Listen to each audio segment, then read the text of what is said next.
تعالوا كده نتكلم وندي شوية معلومات عن الشمع للي لسه عايزين يبتدوا أو بيفكروا يبتدوا.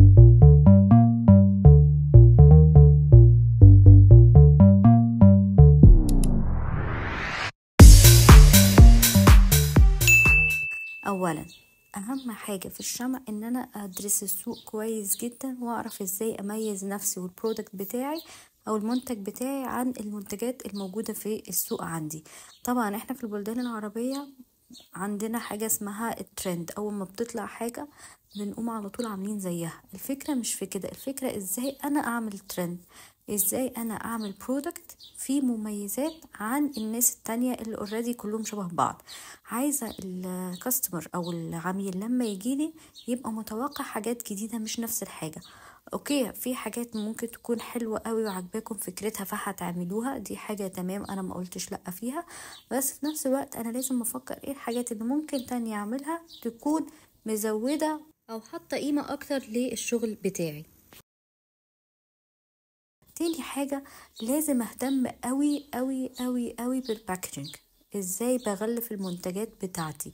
ده بيفرقني بين واحد لسه بادي شغل وحاجة بسيطة جدا وشركة بسيطة جدا وحد فعلا مميز ومهتم.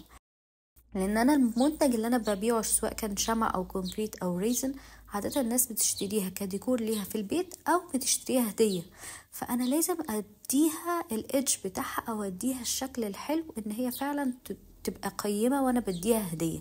لما يكون البوكس شكله نظيف، يكون الباكينج جوه شكله نظيف، يكون محطوط مثلا في صندوق او في كيس او اي شكل معين انتوا في دماغكم، مع التاج بتاعه مع ريبن مثلا، الوانه حلوه، الكواليتي بتاع الطباعه نفسها حلوه ونظيفه، انا كعميل ده هيشجعني ان انا اشتري المنتج واديه هديه قيمه للناس اللي انا بحبها.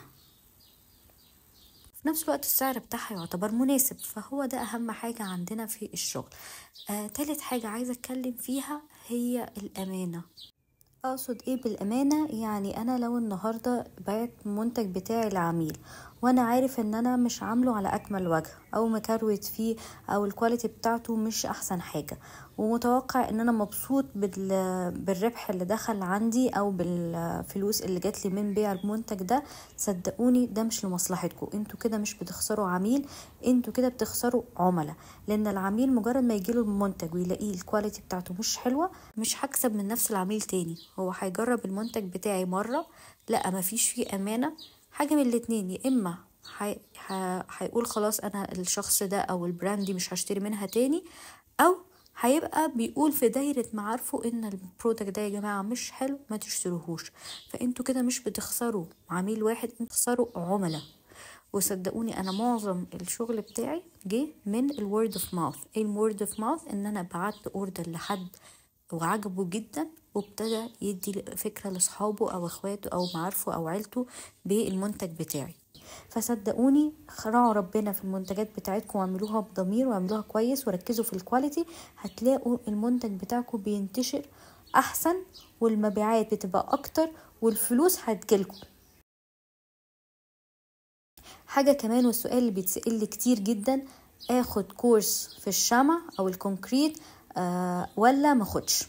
هقول لكم على حاجة، انا دايما بقول الاحسن ان انتوا تتفرجوا على فيديوهات وتبتدوا تعملوا عملي، يعني الفلوس اللي انتوا هتحطوها في كورس حطوها في ماتيريال وابتدوا اشتروا الماتيريال دي واشتغلوا مع نفسكم بفيديوهات على اليوتيوب. بس في ناس شخصيتهم مش كده، في ناس ما عندهاش القدرة على الالتزام بان هي تروح تجيب وتبتدي شغل بجد وتعمل زي وقفة كده وتقول يلا انا هقعد اتفرج وهقعد اشتغل وكده. فده على حسب شخصيتكم، لو انتوا ما عندكمش قدرة على الالتزام او ان انتوا تبقى كوميتد لحاجة فالكورس هيشجعكوا ازاي؟ هتبتدوا على طول عملي، هتحجزوا وهتبتدوا. فعادة الكورسات لما بتاخدوها بيبقوا اوريدي موفرين الماتيريال اللي هتشتغلوا بيها وهيبتدوا معاكم على طول من الاول. بنصح بالكورس في حالة واحدة بس، هي ان شخصيتكم طبيعتها مش ملتزمة. اخر حاجة قبل ما اختم الفيديو وكنت عايزة اتكلم فيها برضو، هي انه نوعوا، ما تستعملوش نوع واحد بس من الشمع، استعملوا اكتر من نوع علشان تعرفوا النوع اللي انتوا بتحبوه. الشموع بتختلف، في شموع طبيعية وشموع مش طبيعية. جربوا كل حاجة وشوفوا انتوا مرتاحين في ايه. في ناس اصلا ما ارتاحتش ان هي تعمل شموع كوبايات، ارتاحت اكتر في التوزيعات، ان هي تعمل توزيعات للافراح وتوزيعات للمناسبات بانواع شموع معينة. في ناس حبت الشموع الطبيعية اكتر وحبت ان هي تعمل كوبايات. في ناس حبت ان هي تعمل الكريمة والكيكس دي اللي هي بتاعت الشموع زي كيكة بالشمع. فالافكار كتير والاشكال كتير. فانا بنصحكم تجربوا كل حاجة وتشوفوا انتوا مايلين ليه اكتر وتبتدوا فيها على طول.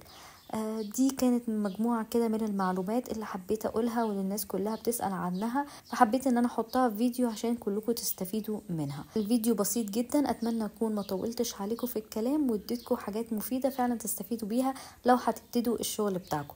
ما تنسوش اللايك والشير والسبسكرايب، واشوفكم ان شاء الله في فيديو جديد. باي باي يا حلوين.